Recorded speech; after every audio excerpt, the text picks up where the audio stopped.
اوس یې پل په مړو ایرو نسته علمه، اوس یې پل په مړو ایرو نسته علمه، اواره شیدا د څه دوهې ملنګ وه. یا په یوه بل شعر کې وایي چې د اشفاق تمه به څه کړې له اخوانه، نتیجه یې ورکېدل دي له کنعانه. کاظم خان شیدا د پښتو نازک خیاله شاعر بلل کیږي او هغه شاعر چې په ځوانۍ کې یې وطن پرېښی هند ته تللی دی او هم هلته وفات سوی دی. ډېر لیکوالان وایي د نوموړي مزار د هند په رامپور سیمه کې دی، خو معلوم هیڅ چاته نه دی. نو حضرت یوسف علیه السلام هم د ورونو د لاسه کنعان نه ورک شوی و. نو دې اخوان خو ورونو ته وایي که نه، نو دې د ځان باره کې وایي چې زه به څه د ورونو نه تمه کوم، خو ورک شوی خو د ورونو د لاسه یم، د خپل وطن نه هند ته. او بیا ځینې نورو شعرونو کې هم د یوسف سره خپل نسبتونه ورکړي دي. شیدا نه لري یوسف کاروان دی تا، داسې نور ډېر شعرونه، او په هغې کې ښکاره خبرې کړي دي چې د ورونو سره د ناچاکي ده. کله کله د ټولو خاندان نه دی نه امید دی، کله کله دی دا وایي که نه چې د دریاب له سرجوشۍ د حباب زړه چوي، شیدا کته د امید بویه له خپلو، یعنې د خپلو نه تمه مه ساته، یعنې زړه چاودی تللی دی. نو د دې مطلب دا دی چې په خپله خاوره د خپل خاندان او خصوصا د ورونو سره وران دی، هند ته تللی دی په زلمیتوب کې، او په هند کې بیا ټول عمر پاتې شوی دی، وفات شوی هم هلته دی. د آواره شیدا وطن ځینې لیکوالان وایي دغه د آواره توری شاید هغه د خپلې پردیسۍ له امله د ځان لپاره کارولی وي، خو ډېر نور بیا وایي کاظم خان شیدا هغه شاعر و چې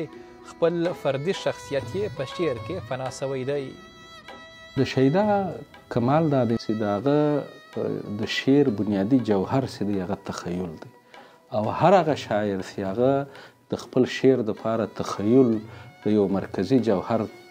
په طور کاروي، د هغه خپل شخصي زندگی چې هغه لکه یو رنګه منحاس له شعره څخه، د هغه فردي شخصیت چې دی هغه فنا سي، هغه د یو تاریخي او تخیلي شخصیت په طور باندې په خپل شعر کې ژوند کوي. نو کله یو توري سره هغه خپل علاقه زیاته شي په دوو حوالو باندې، یو خو داسې د هغه شخصي ژوند هلته داسې پاته سوی دی، دویم تخصیص د خپل شعر په حواله باندې ای شیدا نازک خیال راسه کړي. نو دا نازک خیالي چې دی په دا پوهېدلی دی چې نه صرف داسې د تخیل یو معراج، بلکې په هغه کې چې کوم نازک خیالي د ته در ته د معنی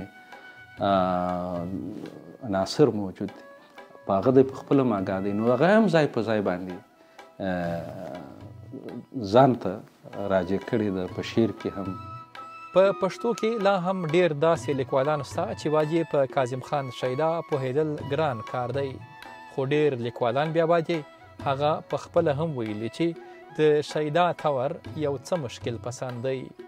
ټول پښتانه دغه نظر لري چې شیدا ډېر ګران دی، خو دغه پښتانو دغه مشران او دغه څېړونکي چې د شیدا ګرانوالی ښیي هغه ښیي په لفظونو کې، او چې شیدا ډېر مشکل پسند دی، د سره لکه تاسو په خپله پوښتنه کې مو ویل چې د ډېرو ژبو زده کړه پکار ده او د هغې په لغتونو پوهېدل پکار دي. دا سمه ده چې په شیدا کې د عربۍ، فارسۍ، ایون د هندۍ توري شته،